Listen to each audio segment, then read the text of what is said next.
The lecture is Convergence of Coagulation and Innate Immunity, with the title of Coagulation and Innate Immunity in a Concept, from Hemostasis to Host Defense.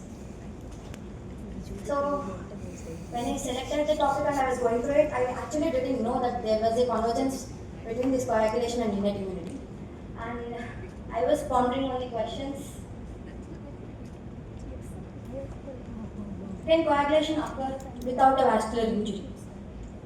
And why do septic patients clot everywhere without bleeding? And that's how my scheme of presentation is outlining the coagulation cascade and introducing the convergent mode of coagulation system. Crosstalk between the coagulation and innate immunity, seeing whether immunothrombosis is a friend or a foe, and seeing their clinical implications. So this is the traditional coagulation pathway, the cascade model or the waterfall model, which we're prevalently living in now, where we know there is an extrinsic pathway where the cell with the vascular injury, tissue factor is released, which is factor 3, and factor 7 is activated, and both finally activates the factor 10, which is the prothrombinase. And in the intrinsic pathway, because of the collagen activation and epithelium, we have factor 12, precalciferin and cyanogen, activating the factor 11, 9 with the help of activated factor 8, leading to finally the activation of prothrombinase. And this prothrombinase activates the prothrombin and converts it to the thrombin with the help of calcium and the phospholipids of the platelets. This thrombin has a positive feedback activating all these factors furthermore, and the thrombin activates the fibrinogen into the fibrin monomers, which polymerizes and with the help of clot stabilizing factor 13 forms a clot. And we also have anticoagulant molecules at different levels, at the tissue factor level, which is inhibitor, tissue factor class inhibitor, and antithrombin 3, protein S, protein C, and a thrombomodulator. Then why this cascade model is insufficient? So this cascade model very well describes the coagulation as a linear plasma-based enzyme cascade and assumes activation occurs only after vessel injury and cannot explain the thrombosis without endothelial disruption and fails to account for the inflammation-driven thrombosis and inadequate in real-life diseases like sepsis, cancer, and COVID-19, where it ignores the immune contributions to the coagulation. So if we have to speak about the history of the mechanisms of coagulation being described, we have a model of classical model in the 1905, where it was just speaking about the activation of thrombin and activation of fibrinogen by the thrombin. And in 1960s, we got the cascade model, where we were describing it earlier. And in late 1990s, we have got a cell-based model, which was saying that intrinsic, extrinsic are not actually different pathways, and these are happening as a 3 overlapping pathways of initiation, amplification, and propagation,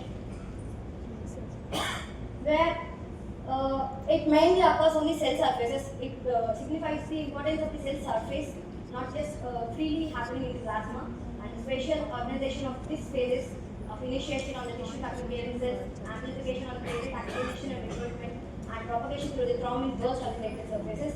But still, there was a limitation, while it's largely focused only on the hemostasis aspect and not including the immunity.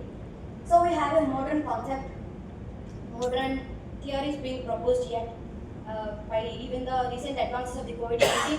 There happened to be a need to understand it more further, and came this convergent model, where it was saying that the coagulation and innate immunity are activated simultaneously and functionally interdependent rather being two separate systems. See, both these systems evolved as a host defense mechanism, and immune activity doesn't just precede coagulation in the sequence. And both of these activations are having sharing a common triggers, cells, mediators, and purpose. So the coagulation functions as an integral. This is the outline of that convergent model, where injury is at the center and coagulation, inflammation, innate immune activation are activated simultaneously. And we have platelets, neutrophils, monocytes, endothelium simultaneously getting activated and further releasing their products, leading to finally activation of the thrombin, which leading to the fibrin formation, platelet activation, and inflammation, leading to capillary leak and further cytokine release, more tissue factor exposure, and which is a feedback amplification.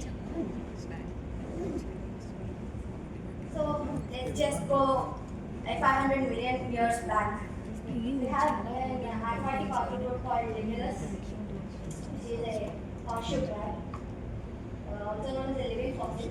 It didn't even have an adaptive immunity like us.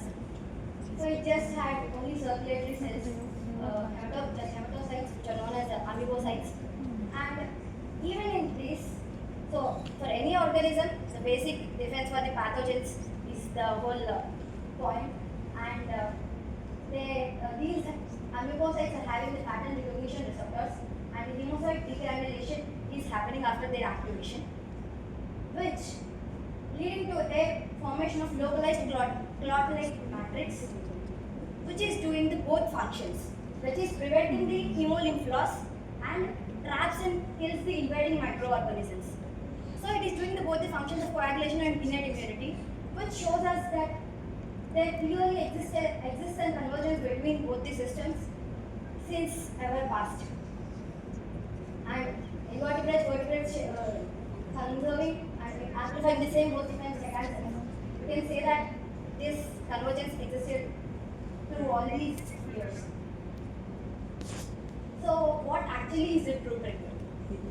Rather than just a vascular injury, I would say it is the danger that is the true trigger. So coagulation is activated by danger signals, not only by the vessel injury. So these dangers, including the triggers, including PAMPs and DAMPs, hypoxia, ischemia, endothelial dysfunction, foreign surfaces, so these signals are sensed by the innate immune system, and the coagulation and innate immune pathways activate simultaneously. So vessel injury is not mandatory response as a trigger. So to explain what a PAMPs and DAMP is, so PAMP is a pathogen-associated molecular pattern. So when a pathogen enters our body, infection, viral, fungal, bacterial, parasitic. So if you take a bacterial organism, the surface of it containing lipopolysaccharides and proteoglycans, those things act as PAMPs, and these are getting recognized by the pattern recognition receptors present on our immune cells. So PAMPs are the damage-associated molecular patterns, which in both these cases, infection or any other cause like trauma, or pancreatic surgery, or for that matter, the oxidative stress which we were speaking earlier, finally leading to the tissue injury and the breakdown of these cells, even our own cells, giving free histones, free cellular DNA, and high mobility group box 1. These things are known as these damage associated molecular patterns, and these are also recognized by these pattern recognition receptors of our immune cells, and which through natural factor kappa B pathway leading to activation and release of inflammatory cytokines and cytokine storm, which is further leading to organ damage, tissue damage, which are further being appreciated as a dams. So we have our monocytes and macrophages, the early activated innate cells, innate immunity, inflammation. So these stimuli induce tissue factor, which I want to specify is the main thing, which is the direct link between the inflammation, innate immunity, and the coagulation. The expression of the tissue factor. The key triggers being the tumor necrosis factor, tissue necrosis factor, alpha interleukins, endotoxins. And we know, as we earlier spoke, this tissue factor is what is initiating the inflammatory pathway and leading to the thrombin generation. So, creating a direct link between inflammation and coagulation. This brings to the central to the thrombosis in sepsis and chronic inflammatory conditions. Endothelium, I would like to call it the master regulator. So normally endothelium maintains the vessel walls as an anticoagulant, anti-inflammatory surface, actively suppressing the coagulation under physiological conditions, and with the help of protein C thrombomonoline. So during inflammation, this thrombomonoline is being lost, and the protein C anticoagulant pathway is being suppressed, and the endothelium expresses adhesion molecules and tissue factor, and the vessel wall shifts from being anticoagulant state to a negative surface pro-thrombotic, pro-inflammatory state.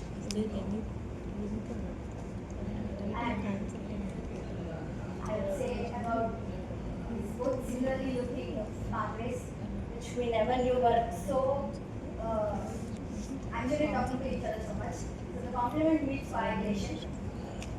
So though we have viewed these things, at least I have viewed these things as two separate pathways. They are actually activating each other so much, acting closely together so much. As for the latent pathway, directly activates the thrombin generation, and we have C5A, C5 being activated by the calcineurin and factors of our coagulation system. And these C5A molecules, C5 components of our complement activating coagulation pathways at the level of tissue factors and thrombins, leading to further fibrin generation. So I would say this slide will be describing some disease states like atypical hemolytic uremic syndrome and antiphospholipid syndrome. They show that they have a very close bonding. Thrombin as an immunomodulator. Thrombin functions beyond just fibrin formation. Though we have spoke earlier that it is what activating platelets, it is what is activating many of the other factors, mainly responsible for the feedback mechanism. And beyond signal formation, it's actually also signaling directly to the endothelial cells, arterial inflammatory phenotype, and stimulates pro-inflammatory mediators. And these thrombin acts through protease-activated receptors, which are present on multiple cell types, and create a feed-forward loop of inflammation and coagulation. This slide I would like to use to explain about the coagulation where RAMs being replaced by the PRRs present on the APCs, polymolecular cells, monocyte macrophages, endothelial cells, and platelets. Simultaneously giving these four black-line pathways like cytokine release, activated protein activated receptors, tissue factor release, and activation of the complement. And these green lines signify that the same components are activating the other components being activated by these tissue factors, and these red lines signify that they are suppressing the action of the other things. So this is my most interesting finding while I was studying for it, because I know that platelets had a great role in the coagulation, while it is what is having proteins for the accumulation of furthermore aggregation and adhesion of furthermore platelets and detecting the collagen of the endothelium. But its role as innate immune cells really did so much. So I have found out that these platelets are actually having pattern recognition receptors, and they are also bind actively to neutrophil extracellular tracts through the P-selective because of the receptor platelets, and it is also binding to the immune complexes. It is releasing cytokines, chemokines, amplify the inflammation, and provides a pro-coagulant phospholipid surfaces and strongly amplify the thrombin generation. So, as we know in the resting state, so we have these proteins and all of this, but it also has receptors for the interaction with the immune complexes and with the CD8 T cells. So, when the platelet being activated, it can detect these immunocomplexes present in the APCs. It can directly present it to the post-stimulation of CD8 T cells. It is also releasing these cytokines. And we have P-selective, which is very important for its attachment to the neutrophils and formation of the endothelium, and it's also releasing extracellular vesicles. So we have neutrophils and neutrophils. So neutrophils being the innate immune cells, So these activated neutrophils release neutrophil extracellular tracts, which are composed of the DNA histones, HMGB1, and elastase. So these components are being extracted out of this cell, and these help in trapping of the pathogens, and later leading on to the apoptosis like mechanism called mitosis. So this leads to activation of platelets and platelet neutrophil aggregate formation, and these nets form a negatively charged extracellular scaffold. This scaffold activates the contact pathway of the coagulation to the capital, and these neutrophil extracellular tracts normally enhance the thrombin generation, resulting clots that are dense and resistant to the fibrinolysis. So I would like to show that these DAMP molecules activating the necrosis, the neutrophil activation and monocytes. So using the tissue factor, activating the platelets is leading to a greater partition generation. And these enzymes also where the cell-free histones inhibits the anticoagulates and contact activation of factor 11 and factor 12 and alternative growth thrombinases, finally leading to the activation of the thrombin generation. So with this understanding of their cross-terms and that they are both actually functioning as a single pathway, single host defense mechanism, we come to a point called immunothrombosis, which see the range of molecules are activating the immune system. Neutrophils are releasing extracellular traps and trap pathogens in the microvasculature. Monocytes express the tissue factor initiating the localized thrombin generation. Platelets helping the immune cells and nets amplifying the coagulation. Endothelium shifting locally to the procoagulant state to contain the thread results in a small controlled intravascular clot that confines the infection. And that is what we name the immunothrombosis. This is a flowchart that I will show you something. Fans activating the tissue factor and monocytes and endothelial cells will be activated to pathway tissue factor expression and cytokine releases for the formation of cellular formation. Platelet activation, cellular formation, and the main neutrophil extracellular transformation, leading to micro trapping and containment by the immunothrombosis. So it says that every immune alarm doubles as a coagulation causes. So immunothrombosis in pathological states. So when immune coagulation activation is excessive or uncontrollable, and the widespread activation leads to diffuse microvascular thrombosis. These microthrombi are impairing the tissue perfusion, causing the organ dysfunction, and the continuous activation consumes platelets and clotting factors resulting in a conjunctive coagulopathy state. So this pathological state is what is seen in cases of sepsis, ARDS, cancer, or severe viral infections. So the dysregulated inflammatory response, cytokine storm, and pro-thrombotic phenotype, as in the COVID-19 associated coagulopathy. These states is what leading to a disseminated stages of this microthrombi formation, and it is what is seen in case of this ARDS. Let's just see it is here present 48-year-old big man is actually with severe sepsis, secondary to pneumonia, hypertensive, tachycardia, febrile, despite fluid resuscitation and antibiotics, he develops selective kidney injury and worsening hypoxia. So the lab findings showing the elevated D-dimer, which is due to the increased amount of microvascular products, and mild thrombocytopenia because of the consumption of the platelets, and prolonged PT and APTT due to increase in the fibrin formation. So in elevated inflammatory markers. So the clinical implications I would like to say with this concept is that this concept of this convergence between the immunity and coagulation explains why thrombosis occurs even without overt vascular injury and accounts for the dense fibrinolysis resistant clots seen in the inflammation, and clarifies why anticoagulation alone often gives incomplete benefit, because even with the help of anticoagulants from doing the fibrinolysis, the netosis and all is still increased production and a support to the clot formation. So it alone often gives incomplete benefit and highlights the role of ongoing immune activation sustaining this thrombosis, and indicates that targeting only clotting factors is insufficient, and effective therapy must address both coagulation and inflammation. So emerging and future strategies like upstreaming, targeting of DAMP neutralization, histone and HMGB neutralization, and inhibition or degradation by DNases, and adjunctive approaches like extracorporeal cytokine and DAMP removal and biomarker guided therapies would be useful in these cases.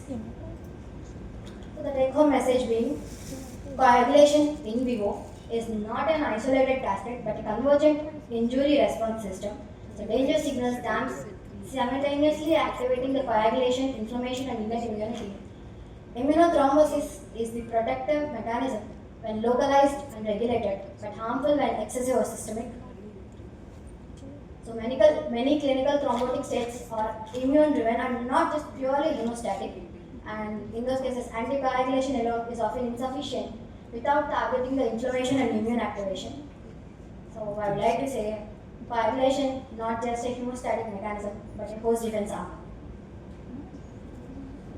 These are my references.